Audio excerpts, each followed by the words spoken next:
Wochenlang habt ihr uns gelöchert, wochenlang haben wir Gleiches bei Canon getan. Wann testen wir denn endlich mal die Canon EOS 650D?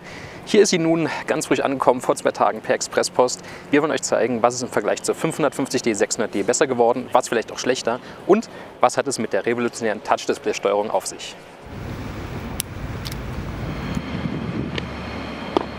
Wir wollen noch einen kleinen Blick auf den Videomodus der Canon EOS 650D werfen. Und als erstes ein bisschen was zum Ton. Deswegen wechseln wir jetzt mal von den eingebauten Mikrofonen auf ein externes Mikrofon, was wir hier auch sonst immer nutzen.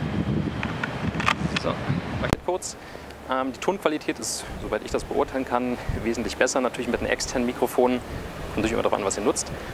Die eingebauten können natürlich auch aus der Physik her bedingt gar nicht die Qualität erreichen, die ein externes hat.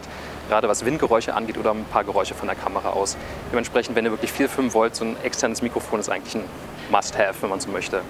Eine viel größere Änderung fand ich an der Canon EOS 650D ist allerdings der Autofokus während des Films.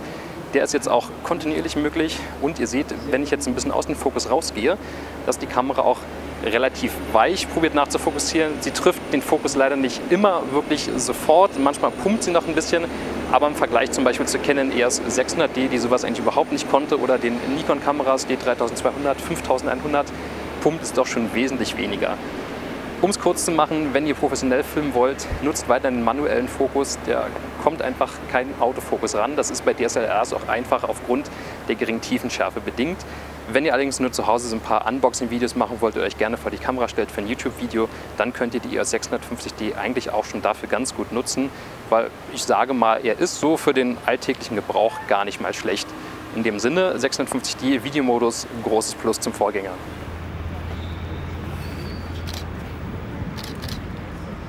Wie schon eingangs erwähnt, eine große Besonderheit an der EOS 650D ist das Touch-Display. Ich zeige das hier oben einfach mal.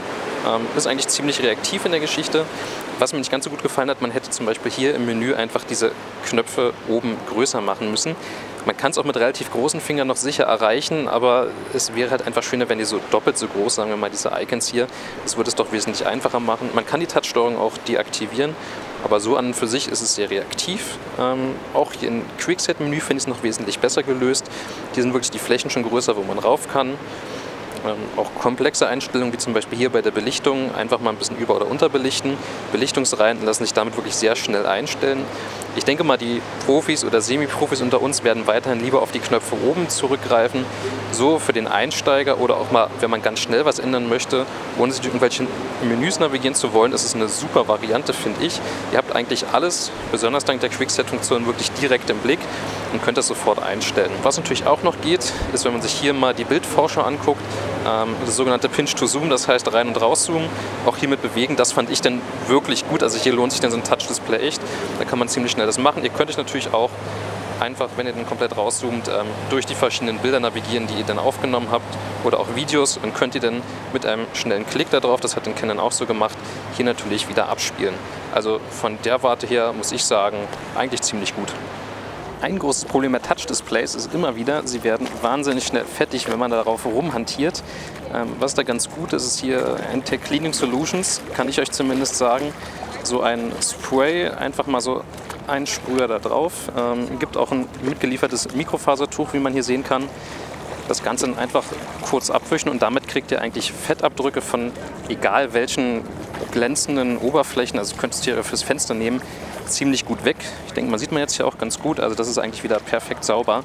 Kostet so im Laden grob 5 bis 7 Euro, soweit ich das weiß, ist bisher vor allem in irgendwelchen kleinen Computerläden zu finden. Guckt einfach mal, es lohnt sich auf jeden Fall, wenn ihr viele Touch-Displays habt, damit gehen die wieder sehr fix sauber. Auch zum Thema Serienbildgeschwindigkeit gibt es natürlich Neues zu berichten. Bis zu 5 Bilder pro Sekunde kann die EOS 650D jetzt schießen. Ich mache das hier jetzt einfach mal, wie ihr hören könnt. Die ersten 6 Bilder gehen in vollem Tempo durch. Danach noch mit ca. 2 Bildern pro Sekunde. Kommt allerdings auf die Speicherkarte drauf an. Es geht auch wesentlich weniger, natürlich. Wir haben hier bei uns die Toshiba Xperia Type 1 mit bis zu 90 MB pro Sekunde schreiben. Das kann die EOS 650D leider nicht ausnutzen. Sie schafft real in etwa 35 bis 40 MB pro Sekunde. Ist jetzt nicht wirklich schlecht. Wie die Nikon D3200 gezeigt hat, geht es aber auch einen Tick besser. Wir haben uns heute schon einiges zur Canon EOS 650D angeguckt. Was das Thema Fotoqualität, Videoqualität im Speziellen angeht, werden wir uns nochmal in einer extra Sendung damit beschäftigen. Auch wenn es die meisten von euch natürlich noch viel brennender interessiert als das, was wir heute gemacht haben, aber ein bisschen Spannung darf ja auch sein. Das Touch-Display ist auf jeden Fall eine große Innovation, besonders im DSLR-Bereich. Da habt ihr mal, ich sag mal, was ziemlich Einzigartiges eigentlich schon, aktuell zumindest. Die Bedienung ist nicht überall optimal, gerade das Menü könnte einfach ein bisschen größere Buttons haben, ein bisschen größere Texte, auf die man dann wirklich mit dem Finger drauf kommt. Was zum Beispiel das Anschauen von Bildern und Videos angeht, gut gelöst, der Quickset-Button und super Funktionen. Trotzdem die für mich immer noch viel wichtigere Neuerung an der Canon EOS 650D ist der Videomodus. Jetzt auch mit kontinuierlichen Autofokus, funktioniert auch noch nicht immer perfekt, wird es wahrscheinlich auch nie bei DSLR-Kameras, aber trotzdem so wie man es hat für den alltäglichen Gebrauch, wenn man keine Profi-Ansprüche hat, ist es wirklich super gelöst. Letzter Punkt, Serienbildgeschwindigkeit. Da kann die EOS 650D leider nicht mit der Nikon D3200 mithalten. Ist ein bisschen schade, aber wenn ihr es wirklich viel schneller haben wollt, dann werdet ihr wahrscheinlich auch eher die Canon EOS 7D oder 5D Mark III kaufen. In diesem Sinne, wenn ihr euch jetzt für eine neue Mittelklasse-Kamera interessiert, von der Canon EOS 650D kann man auf keinen Fall abraten.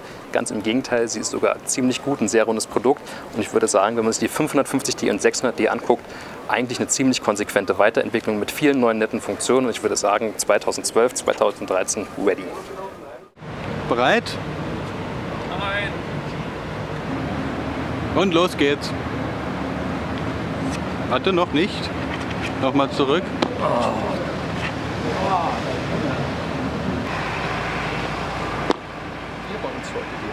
Nein. Und los.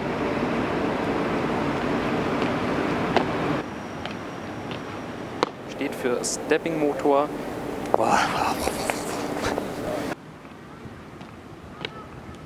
Ihr könnt jetzt auch im Modus...